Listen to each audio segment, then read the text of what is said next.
आता हूं इनको, फिर राठौड़ उठा लेते हैं। राठौड़ों की 3 शाखाएं थी। उत्पत्ति कैसे हुई क्या हुई वो हम नहीं देखेंगे यहां। राठौड़ों की 3 शाखाएं थी। एक बीकानेर के राठौड़ थे, एक किशनगढ़ के थे और एक मैन जो थे वो जोधपुर के थे। सबसे पहले राव सिंहा,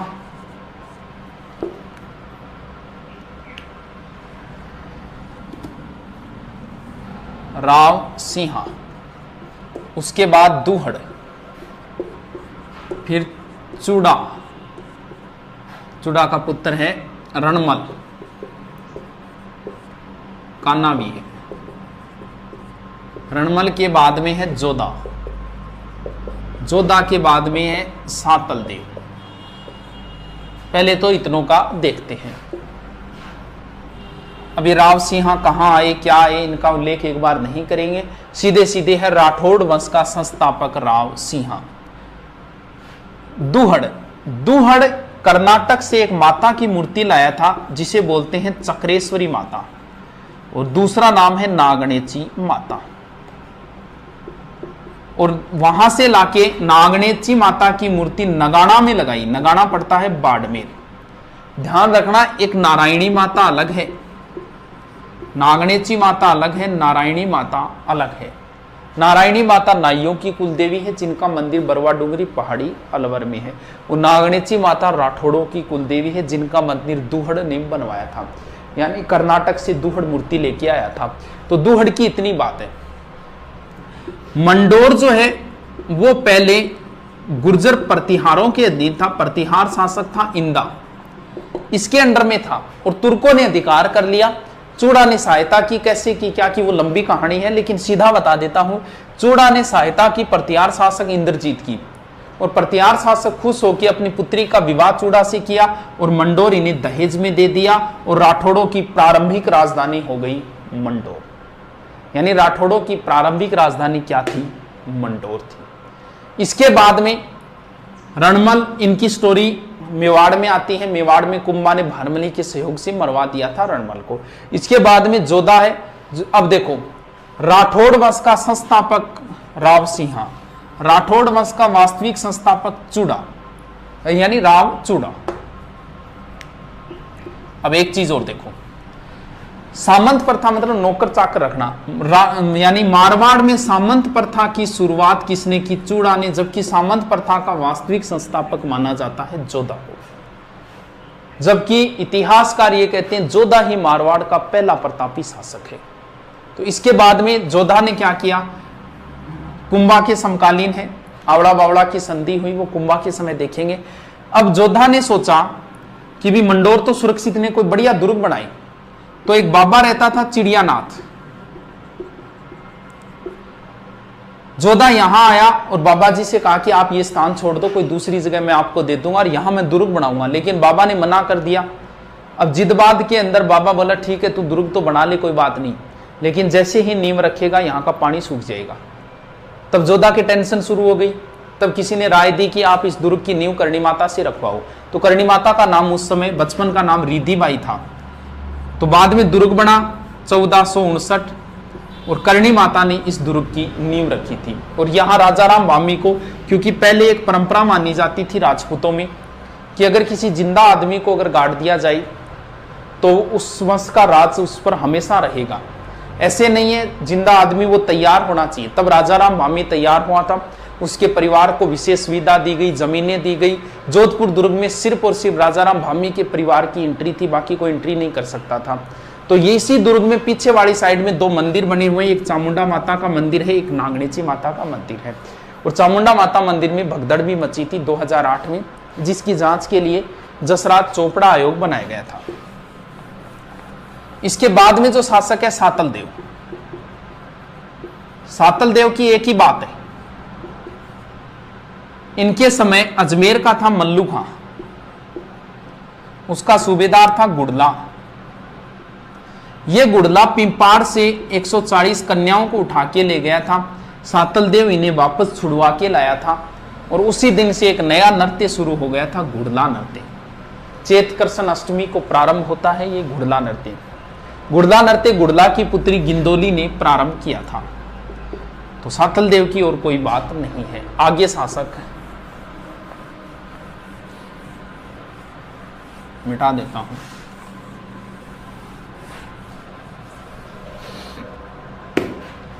आगे शासक राव गंगा, मालदेव, चंद्रसेन, मोटा राजा उदय सिंह,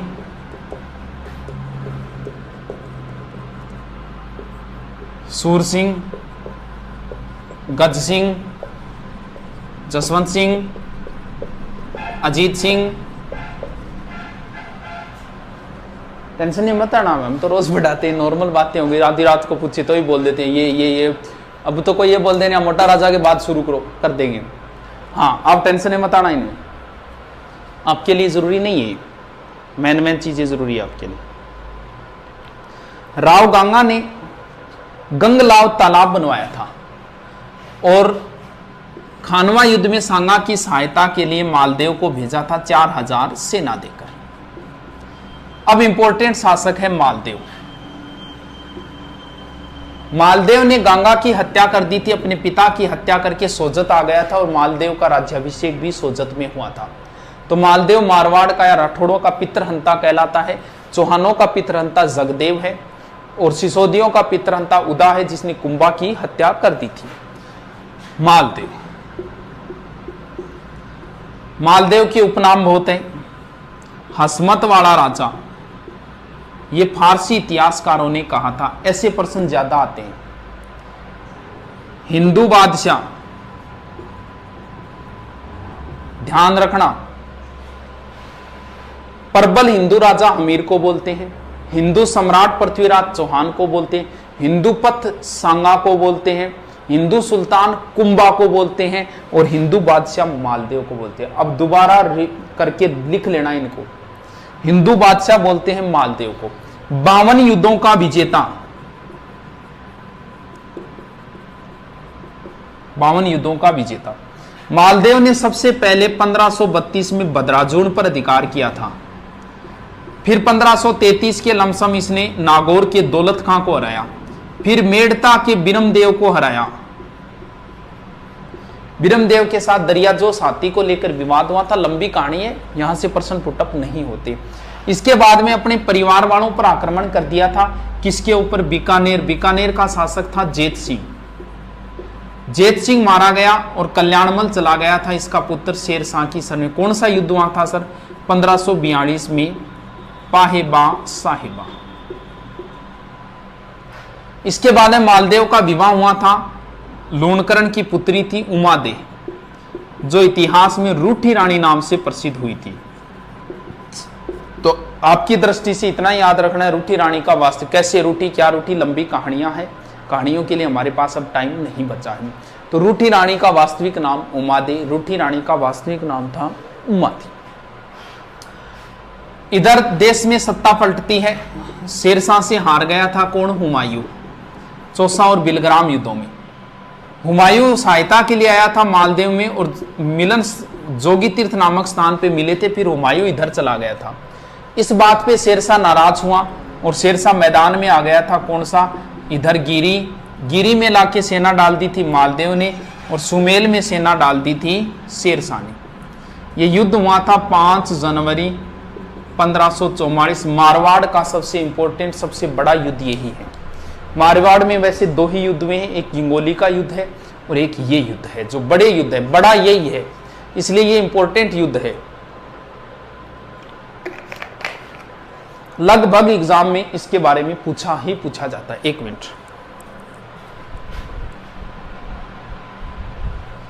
इसके बारे में कई बार पूछ लेते हैं।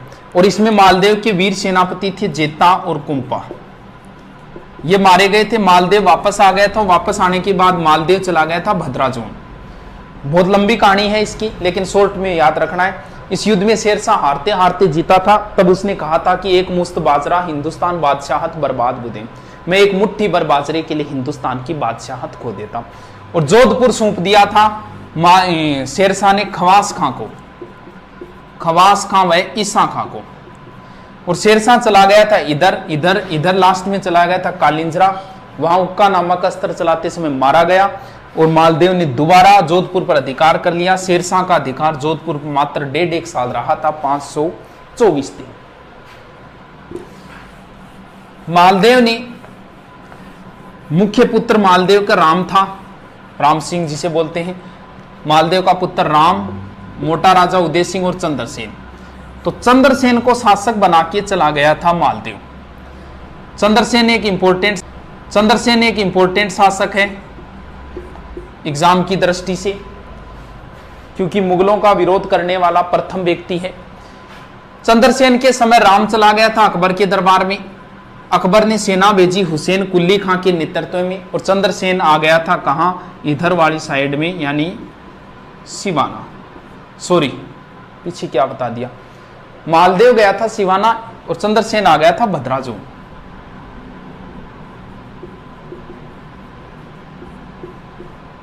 मालदेव गया था सिवाना, मारवाड़ राजाओं की संकटकालीन संस्थि।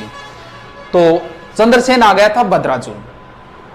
अब अकबर आया था जियारत के लिए, और उसके बाद में अकबर ने एक दरबार लगाया था, नागौर दरबार, नवंबर 1570। इंपॉर्टेंट है, बहुत बार आया है नागौर दरबार कब लगा था। अब इस दरबार में बीकानेर से कल्याणमल आया था,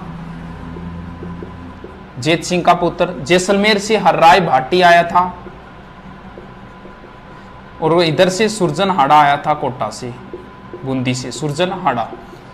और मारवाड़ से राम, उदय सिंह, और फिर चला गया था चंद्रसेन। ये ध्यान रखना कौन कौन आए थे, आजकल ऐसे प्रश्न ज्यादा आते हैं। बीकानेर से कल्याणमल, जैसलमेर से हर्राय भाटी, और मारवाड़ से ये। चंद्रसेन के साथ अच्छा व्यवहार नहीं हुआ। चंद्रसेन यहां से भागकर वापस चले गए थे भद्राचू। बीकानेर का था राय सिंह। 1572 से 74 तक अकबर ने जोधपुर का प्रशासन राय सिंह को सौंपा था। अब चंद्रसेन के उपनाम है पहला, क्योंकि नागौर दरबार 1570 है, महाराणा प्रताप का राज्याभिषेक 72 में हुआ, तो इससे पहले ही चंद्रसेन ने विरोध कर दिया था, इसलिए इन्हें प्रताप का अग्रगामी कहा जाता है। रेऊ नामक इतिहासकार ने कहा है कि ये मारवाड़ के प्रताप हैं। उसने तुलना की है प्रताप की चंद्रसेन की। तुलना यह की है कि प्रताप को भी भाइयों का विरोध सहना पड़ा था, और इधर चंद्रसेन को भी भाइयों से लड़ाई करनी पड़ी थी। महाराणा प्रताप के भी जंगलों में भटके थे, खाने पीने की व्यवस्था नहीं हुई थी। वैसी ही हालत बताते हैं चंद्रसेन की हुई थी। चंद्रसेन को जैसलमेर पोखरण दुर्ग, हर्राय बाटी को 12,500 रुपये में किराए दिया था, 1 लाख फदिया के, और अपने गहने वगैरह भी चंद्रसेन को बेचने पड़े थे। इसके बाद में चंद्रसेन सिवाना आए। फिर यहां एक स्थान है संचियाप।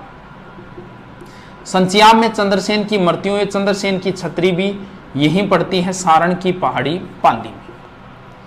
इसके बाद में शासक बना है मोटा राजा उदय सिंह। मोटा राजा की उपाधि अकबर ने दी थी, क्योंकि अकबर के समकालीन है। बात इतनी सी है, मोटा राजा का एक पुत्र था किशन सिंह, जिसने 1609 में किशनगढ़ बसा दिया, राठौड़ों की एक नई रियासत। मोटा राजा उदय सिंह मारवाड़ के प्रथम शासक है, जिसने मुगलों की अधीनता स्वीकार की और वैवाहिक संबंध किए। इन्होंने अपनी पुत्री का विवाह किया जगत गुसाई या जोधाबाई का, और उनका जो पुत्र हुआ था, इतिहास है आगे, उसका नाम था खुर्रम या शाहजहां। आगे देखते हैं फिर सूरसिंह, गजसिंह। सूरसिंह की कोई बात नहीं, इसे सवाई राजा की उपाधि है। गज सिंह को दल थम्मन की उपाधि जहांगीर ने दी थी। दल पंगुल उपाधि पृथ्वीराज चौहान की है, और दल थम्मन जो उपाधि है वो है गज सिंह की। इसके बाद में जसवंत सिंह, अंतिम स्वतंत्र प्रवृत्ति के शासक माने जाते हैं जसवंत सिंह। जसवंत सिंह के समय मुगल बादशाह शाहजहां थे। शाहजहां के 4 पुत्र लड़ रहे थे, लास्ट में जो 2 थे, दारा और औरंगजेब। इनके बीच में 2 युद्ध हुए थे, एक तो धर्मत का युद्ध और एक दोराई का युद्ध 1658 और 59। जसवंत सिंह जो थे वो शाहजहां की तरफ से लड़े थे, दारा की तरफ से लड़े थे, धर्मत के युद्ध। इस युद्ध में घायल हो गए थे, इन्हें बाहर निकाला। जब जोधपुर वापस आए तो बताते हैं इनकी पत्नी थी हाड़ी रानी कर्मी, उसने दुर्ग के दरवाजे नहीं खोले थे। इतिहासकार इस बात का खंडन करते हैं, लेकिन हम मान लेते हैं इस बात को, ठीक है। जसवंत सिंह के मृत्यु होने पर औरंगजेब ने कहा था कि आज कुफ्र का दरवाजा टूट गया। कुफ्र बोलते हैं धर्म विरोधी, कोई कुफ्र काम नहीं करना चाहिए, यानी धर्म के विरोध काम नहीं को। आज कुफ्र का दरवाजा, कुफर से संबंधित 2 डायलॉग है। एक डायलॉग तो रणथंबोर दुर्ग अलाउद्दीन की विजय के बाद में अमीर खुसरो ने कहा था कि आज कुफर का गढ़ इस्लाम का घर हो गया, और एक ये है जसवंत सिंह की मृत्यु पर औरंगजेब ने कहा आज कुफर का दरवाजा टूट गया। जसवंत सिंह के दरबार में 2 व्यक्ति थे, मुहणोत नैन सिंह बहुत इंपॉर्टेंट है, और एक थे दुर्गादास राठौड़। दुर्गादास राठौड़। मुहणोत नैनसी ने नैनसीरी खयात लिखी और मारवाड़ रे परगनारी विगत लिखी। मारवाड़ रे परगनारी विगत को मारवाड़ का गजेटियर बोलते हैं। मारवाड़। मुनोत नैनसीरी ख्यात को विश्वसनीय ख्यात मानी जाती है। ये ख्यात लिखने का काम चारण और भाटों का था। ये एकमात्र ऐसी ख्यात है जो चारणों ने नहीं लिखी। मुनोत नैनसीरी जो ख्यात है उस ख्यात में कहीं भी है शब्द का प्रयोग नहीं है। नैनसी ने इस ख्यात में राजपूतों की 36 शाखाओं का वर्णन किया है, जबकि नैनसी ने गुर्जर प्रतिहारों की 26 शाखाओं का वर्णन किया है। इसमें प्रत्येक गांव की जनसंख्या का भी वर्णन है, इसलिए नैनसी को राजस्थान जनगणना का अग्रज माना जाता है। दुर्गादास राठौड़ ये आस्करण के पुत्र थे और इनके दरबार में थे। बाद में अजीत सिंह के संरक्षक बने थे।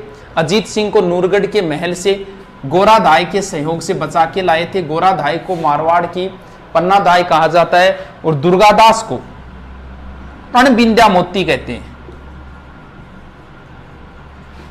और चंद्रसेन को भूला बिसरा राजा कहते हैं। The forgotten king of Marwar तो चंद्रसेन। भूला बिसरा यानी इतिहासकार भूल गए। इतिहासकारों ने चंद्रसेन को महत्व नहीं दिया। जो महत्व महाराणा प्रताप को दिया वो चंद्रसेन को नहीं दिया, भूल गई, और इन्हें बोलते हैं अणबिंद्या मोती। यानी इतिहासकारों ने इसे इतिहास में कभी पिरोया ही नहीं। दुर्गादास को मारवाड़ का उद्धारक कहा जाता है, मेवाड़ का उद्धारक भामाशाह को कहा जाता है और राणा हमीर को भी कहा जाता है।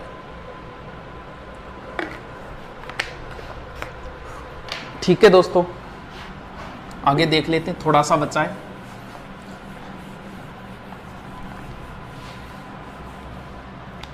अबे सिंह,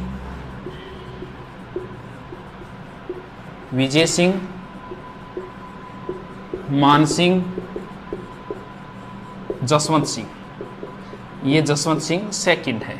इंपॉर्टेंट शासक इतने। अबे सिंह के समय एक ही घटना हुई थी, खेजड़ली की घटना 1730 में, जिसके बारे में एक वीडियो मैंने बता रखा है। विजय सिंह की पासवान रानी थी गुलाब राय। वीर विनोद के लेखक श्यामलदास ने इन्हें मारवाड़ की नूरजहां कहा है। मान सिंह एक सन्यासी राजा थे।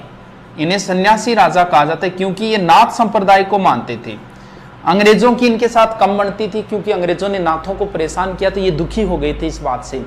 तो मान सिंह के समय वो गिंगोली का युद्ध है वो इन्हीं के समय हुआ था, और बाद में इन्होंने EIC से संधि कर ली। इनकी इंपॉर्टेंट चीज ये है कि मान सिंह जी ने जोधपुर में महामंदिर बनवाया जो नाथ संप्रदाय का प्रधान केंद्र है। जसवंत सिंह जी के समय स्वामी दयानंद सरस्वती जी जोधपुर आए थे। दयानंद सरस्वती जी का जिक्र बाद में करेंगे, कैसे क्या घटना हुई। यहाँ नन्ही जान वेश्या ने बताते इनको जहर दे दिया था और इनसे इसके कारण इनकी तबीयत खराब हुई और अजमेर में इनका निर्माण हुआ था। तो ये माना जाता है, कई बार पूछ लेते हैं स्वामी दयानंद सरस्वती जी का निर्माण या मृत्यु कहाँ हुई, तो ध्यान रहे जोधपुर में जहर दिया था, जबकि इनकी मृत्यु अजमेर में हुई थी, क्योंकि राजस्थान में आर्य समाज का प्रमुख केंद्र अजमेर था। ये थे जोधपुर मारवाड़। कितना याद हुआ मुझे नहीं पता, लेकिन दोबारा पढ़ना, तीसरी बार पढ़ना, चौथी बार पढ़ना। एक बार फिर प्रूफ रीडिंग मारते हैं। सबसे पहले थे बोलो राव सिंह, इसके बाद में दूहड़, इसके बाद में चूड़ा, राव चूड़ा, इसके बाद में रणमल, इसके बाद में जोधा, इसके बाद में सातलदेव, फिर गंगा, फिर मालदेव, फिर चंद्रसेन, और चंद्रसेन के बाद में हो गए मोटा राजा उदय सिंह, फिर सूर सिंह, फिर गज सिंह, इसके बाद में गज सिंह के बाद में जसवंत सिंह, इसके बाद में अजीत सिंह, फिर अभय सिंह, मान सिंह बने। राठौड़ राजवंश का संस्थापक, नागणेची माता की मूर्ति राठौड़ों की कुलदेवी। राव चूड़ा, मारवाड़ में नौकरशाही की शुरुआत की इन्होंने। और राठौड़ वंश के वास्तविक संस्थापक चूड़ा। रणमल जोधपुर में इनकी मृत्यु, कुंभा के समय बारमली के सहयोग से इनकी मृत्यु हुई। जोधा ने जोधपुर बसाया, मंडोर से राजधानी जोधपुर और राठौड़ों का पहला शक्तिशाली शासक जोधा। सातलदेव के समय गुड़ला की घटना, राव गांगा ने अपने पुत्र को भेजा मालदेव को। चंद्रसेन के समय अकबर का विरोध करने वाले पहले व्यक्ति है भूला बिसरा राजा है। मारवाड़ का प्रताप है, प्रताप का अग्रगामी है, मारवाड़ का पहला शासक जिसने छापामार युद्ध पद्धति अपनाई। और चंद्रसेन नागौर दरबार में गए, वहां से भागकर भद्राजून आ गए थे, फिर सिवाना गए, फिर सोजत गए, फिर संचियाप गए, कई स्थानों पे घूमे थे, राज्य से बाहर भी गए थे, डूंगरपुर बांसवाड़ा साइड में गए थे, सिरोही साइड में भी गए थे और प्रताप से भी मिले थे। इसके बाद में है उदय सिंह, मुगलों की अधीनता स्वीकार करने वाले, वैवाहिक संबंध स्थापित करने वाले पहले। देखो सारों का देखते हैं। भाटियों का पहला शासक जिसने मुगलों की अधीनता स्वीकार की, हर राय भाटी जो नागौर दरबार में आए थे। बीकानेर के पहले शासक जिसने मुगलों की अधीनता स्वीकार की, कल्याणमल जो नागौर दरबार में आए थे। मेवाड़ का पहला शासक जिसने मुगलों की अधीनता स्वीकार की, महाराणा प्रताप के पुत्र अमर सिंह 1615 के अंदर। इसके बाद में फिर कौन बचे, यहां आगे हो गया पूरा। अब देखो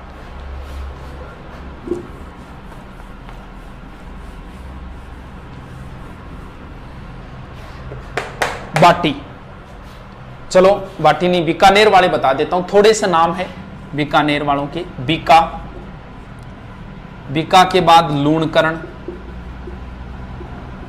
लूणकरण के बाद में जेत सिंह, जेत सिंह के बाद में कल्याणमल, कल्याणमल के बाद में राय सिंह, राय सिंह के बाद में है करण सिंह, करण सिंह के बाद में है अनूप सिंह, और अनूप सिंह के बाद में है सूरत सिंह, फिर है सरदार सिंह, फिर है गंगा सिंह। जोधा के पुत्र थे, किसी कारणवश वो स्टोरी लंबी है। ये आ गए थे कोडमदेसर 1465 में और अपनी प्रारंभिक राजधानी कोडमदेसर को बनाया। फिर करणी माता के आशीर्वाद से आखा तीज के दिन 1488 में बीकानेर की स्थापना की, राती घाटी नामक स्थान के ऊपर। और कोडमदेसर में इन्होंने भैरों का मंदिर बनाया था। लूणकरण सर झील बनवाई थी इन्होंने। जेतसी वही है जिस पर मालदेव ने आक्रमण किया था और इनके पुत्र ये वहीं मारे गए थे, जेतसी और जेतसी। अब दो चीजें ध्यान रखनी है अपनों को। देखो इन्होंने ही भेजा था खानवा युद्ध में सांगा की सहायता के लिए। राव जेतसी ने चंद बिट्टू सुजा ने लिखा था, वो अलग चीज है। चलो दो चीजें हैं, एक तो है कलयुग का कर्ण और एक है राजपुताने का कर्ण। एक कलयुग का कर्ण है, एक राजपुताने का कर्ण है। देखो कैसे याद रखो, इनमें से एक तो है लूणकरण और एक है राय सिंह। कर्ण ये तो ठीक है, लेकिन दोनों में कर्ण आ रहा है। देखो राय सिंह, रा से राजपुताना, राय सिंह राजपुताने के कर्ण मुंशी देवी प्रसाद ने कहा। और कलयुग का कर्ण बिट्टू सुजारी पुस्तक जो है ना, उसमें राव जेतसी छंद में कलयुग का कर्ण लूणकर्ण है। वैसे पकड़ लेना बस, राय सिंह राजपुताने का, रा से रा, और ये हो गए कर्ण, कलयुग का कर्ण। कल्याणमल नागौर दरबार में गए थे कल्याणमल। राय सिंह, कल्याणमल के दो पुत्र थे, एक पृथ्वीराज राठौड़ थे जिन्होंने वेली किशन रुक्मणी लिखा था डिंगल भाषा में। उनका विवरण स्पेशल पढ़ेंगे, गागरोन दुर्ग में लिखा था इन्होंने। राय सिंह जी जो थे, इन्होंने जूनागढ़ दुर्ग बनवाया। कब सर 1589 से 94 के बीच करमचंद की देखरेख में, या राय प्रशस्ति भी लिखवाई थी इन्होंने। इन्हें मुगल साम्राज्य का स्तंभ कहा जाता है और मानसिंह के बाद में सबसे ज्यादा विश्वास पात्र जो थे वो यही थे। इन्हें ही जोधपुर दुर्ग सौंपा था 1572 से 74 के बीच में। करण सिंह की अगर बात करें तो इन्हें जांगलदर बादशाह बोलते हैं और इनके समय मतीरे की राड़ हुई थी अमर सिंह राठौड़ के साथ।